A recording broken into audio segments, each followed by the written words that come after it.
FLOSSTUBE, it's Leigh from Creatively on 7th of April 2024, Sunday, with FLOSSTUBE number 219. Welcome back to my weekly YouTube channel about cross stitch. I don't think it'll be a terribly long one today because I don't have anything new to show you. Tried a couple of pieces of fabric. They're not that exciting, but I'll show you later. Show you soon. And a little bit of stitching. Busy week for me this week. I worked all of Saturday. We had one of the projects that I've been working on for just over a year, finally had its production launch yesterday. Started 1 o'clock on Friday. There's a big database upload from our on-prem into the cloud, and we had a whole bunch of validation and stuff, and I was just managing the team, making sure the checklist got worked through, people handed over. We had a couple of issues, but they're all okay for us to go live with. We'll worry about them this week coming. So yeah, it was in the end successful, thankfully, but it did mean I had most of my Saturday at work. I still have a report I've got to do this afternoon, this evening, so I'd rather a 4-day weekend than a 1 or a 3/4 of a day weekend, but that's just how it is. Doesn't happen very often, but sometimes I have to work late or extra. Went to the movies on Friday. It's the first time I've been to the movies all year, given that a couple of years ago, Lauren and I, my movie friend Lauren and I were going to the movies, every fortnight. It's just we haven't been able to get our shit together this year, but we went to see Wicked Little Letters. It's a British film with Olivia Colman and a few other people who are well-known actors in UK TV, and it's based on a true story. It was quite funny and a little bit shocking. There's lots of naughty language in it because it was set in I think it happened in the 30s between the two wars, when some rather nasty letters were delivered to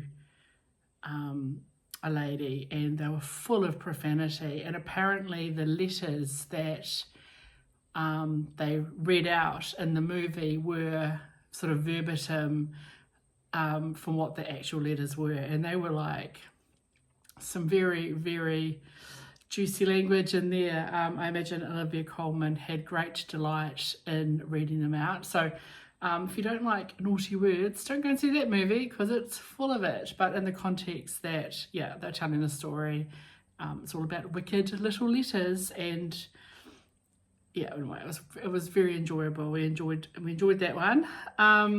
So that was nice to go out to the movies for the first time in months and months and months and months. So yay. Otherwise, super busy week at work. Of course, a 4-day week. Felt like we still had to get 5 days worth of stuff crammed in. And this week is a normal 5-day week, although of course we get confirmation at my organisation on Wednesday of what the outcomes of the fiscal savings plan will be, including probably my job going. So I expect to have that confirmed on Tuesday, and the all staff announcements Wednesday morning, I think. We'll see what happens. Certainly if you're in New Zealand, even if you don't work in government, you should be aware of the fact there's a bunch of slashes going on to reach government savings targets.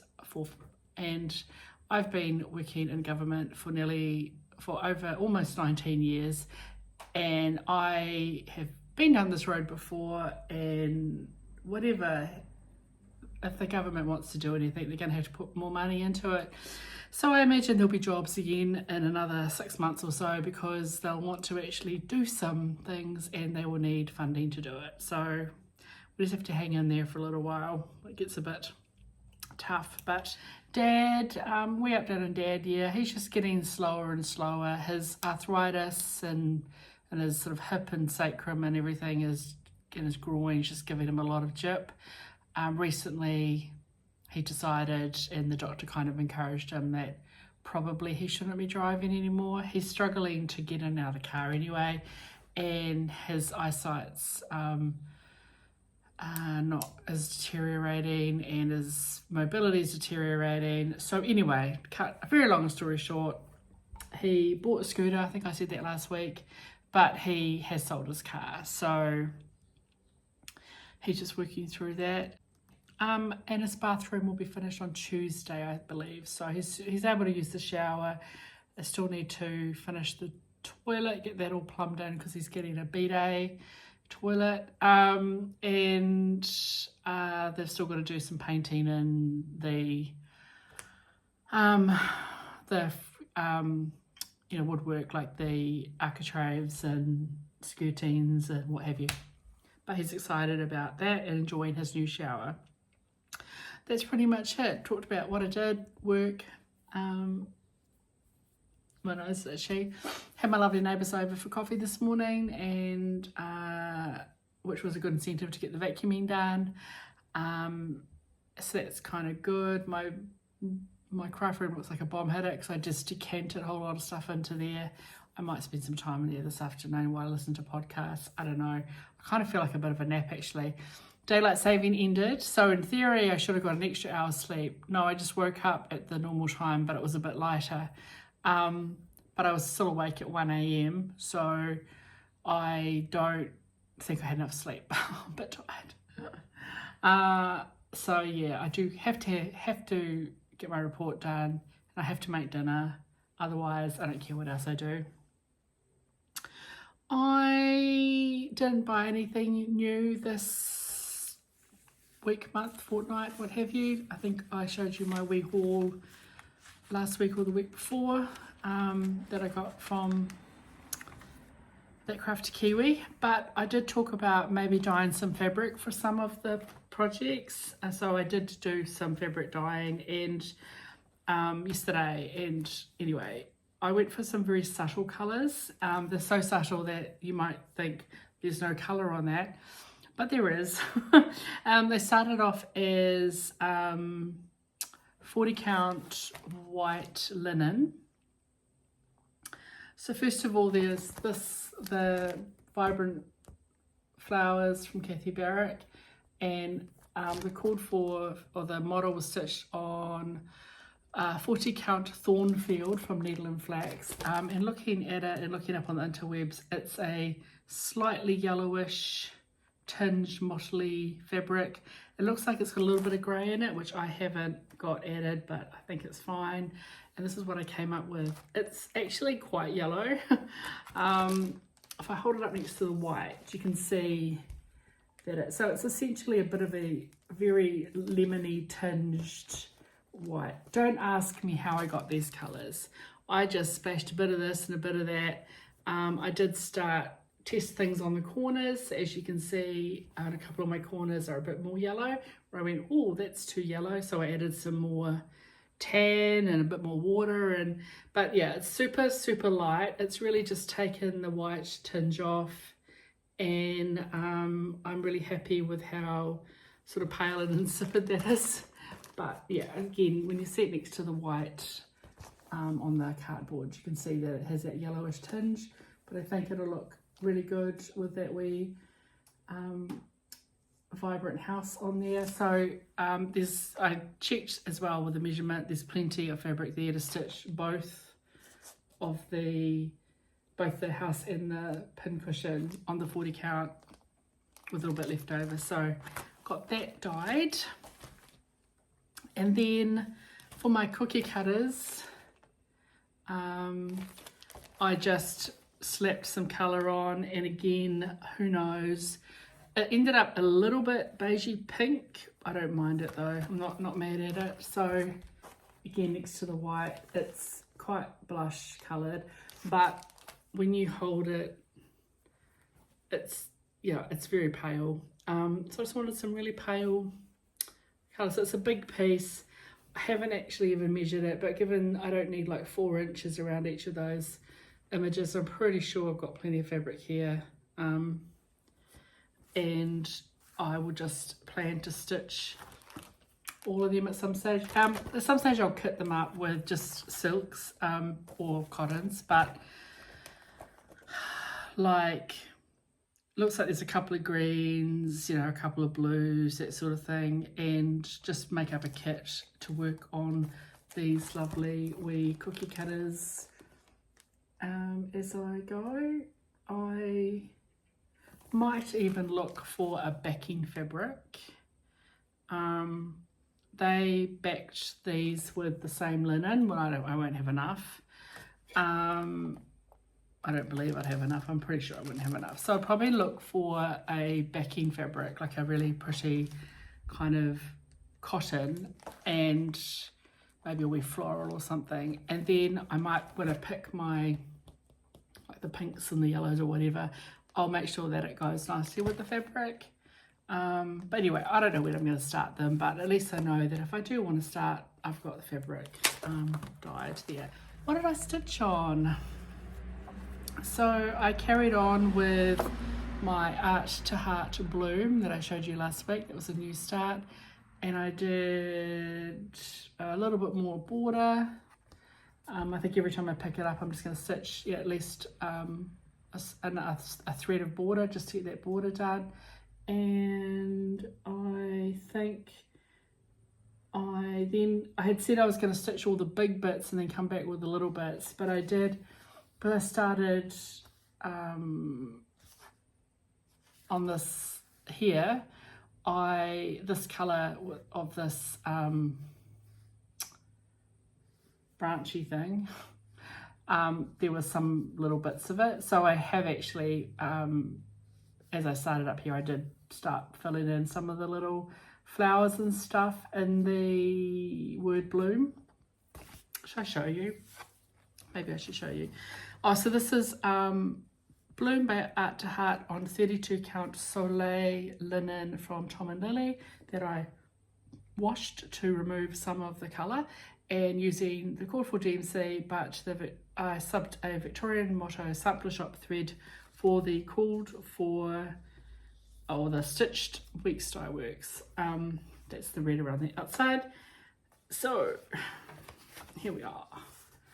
So yeah, a little bit more of the border, and I've just started adding in some of the little bits of as I stitch the colour, and then I ran out of this colour, so I had to go and buy another skate of it. That's why I stopped, because this colour is needed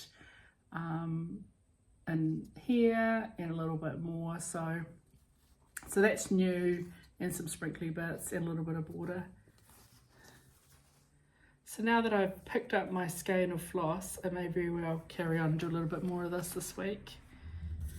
And then I had a look through at all the very big projects that I've got heaps to do on, and I picked up France's Sweetlove 1827 by Street Stitchworks. And I'm doing a variation of this, something that is an homage to that colour scheme, but I'm using my own flosses, and I've got 3 colours instead of 2.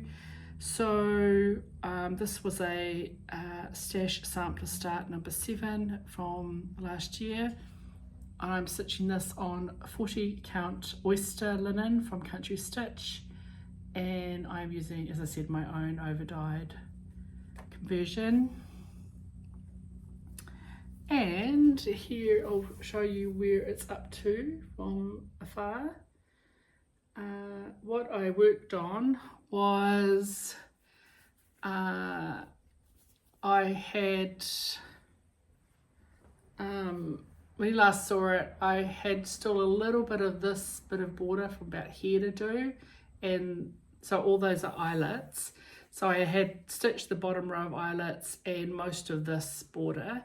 So I finished that off and put in the top row of eyelets, and then I brought the border up a little bit more, and I filled in a couple of extra doodly things down here where there was a bit of a gap, because I personalised this for my grandmother, and it was shorter than France's Sweetlove and where she was lived. So I added in that little doofer, and then a little backstitched black work little flower, kind of because the next row of alphabets above, so I've just stitched this one, so I'm almost halfway. This row of border and this row of alphabets are in 4-sided stitch, and that's essentially black work or back stitch. So I thought I would throw in an extra little doofer. You can see on the what's this, the reproduction, no, the original, her name and the location and year fill up more space than do my grandmother. So once again, all the eyelets are done, yay! So this is the piece that needed extra skeins of Okefenokee. Whoops, phone call. Well, that was a bit interrupted. It was one of my dad's sisters-in-law ringing to say that he has asked for, called the ambulance. So they're with him at the moment. I think he's just not feeling very well. So anyway, I don't really have an update other than that interrupted my video. But I just called back the St. John and they said it's too early. They're with him and don't have an update yet. So I think he's might have a chest infection or something. So he probably will have to go to hospital. He's done very well. He hasn't been in hospital since last February. Was it February or March? Maybe it was this time last year. Anyway, well, hopefully he's gonna get the help that he needs to be fine. Anyway, I'm a bit distracted now. Don't know what I was talking about. Doesn't really matter. I think I said something about Okefenokee. Okay, I stitched on one more project and then I'll wrap this video up because I'm a little bit distracted now and I have no idea how long it's been. Not long enough for you all, I'm sure, but long enough. I picked up Crowns of the Kingdom.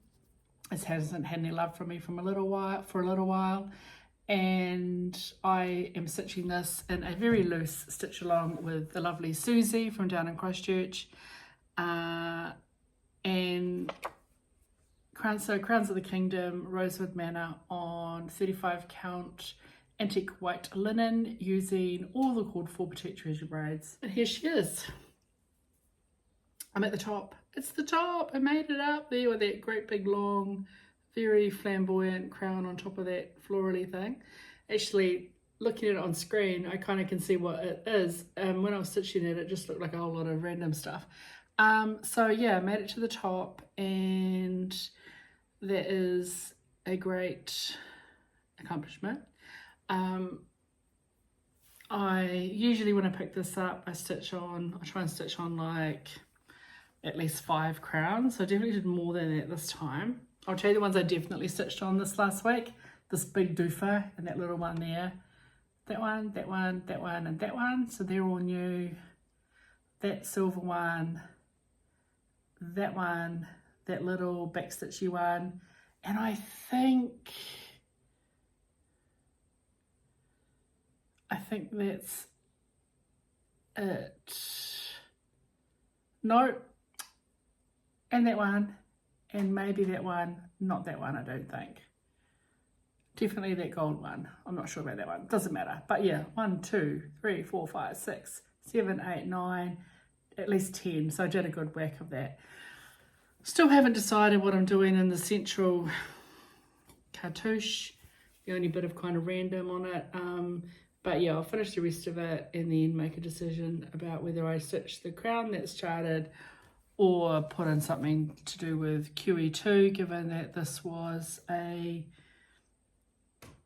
started as a on the Memorial Day for Queen Elizabeth II here in New Zealand. It's amazing how washed out this is because I'm using all the called for and the copper is just not that copper in here. Like, when you look at it, you know, this crown down here, these are copper. And when you look at mine, it's so much more copper. So yeah, a bit more bold. I'm really pleased with it. So it's nice to get that out and give it a little bit of love. It feels like it might actually be doable now. I'm over the hump of it really. There's a lot of stitching in those Rosewood Manor charts. I think anyone who's stitched a Rosewood Manor goes, oh, there's a lot of stitching in this. Yeah, they're deceptive, a bit like a Plum Street. just because the chart's a little doesn't mean that the chart format is, you know, a half size chart, but there's a lot of stitching in them. Yeah, so that's pretty much it. I distracted now about Dad, so might as well just wrap it up. Thanks for coming along. I thank you in advance for your comments. You know, best wishes for Dad, because I know they're coming. Appreciate it. I have booked a week in May, so it's end of May. Oh gosh, trying to find time in my calendar when I can go away for a week, but have everything covered at home. And when other people aren't away, it's like I need someone to cover me and my role, so I can't take time off at the same time as my project coordinator. I mean, one day I could, but not a week, or the other person that could cover me. So that was quite a challenge. So I did get a week at the end of May to go up and spend time with Dad. Hopefully I don't need to go up sooner than that. It'll be a little bit complicated. Anyway, I'm gonna go. Thanks for coming along, and I'll see you next week. As always, don't let your needles rust. Ciao.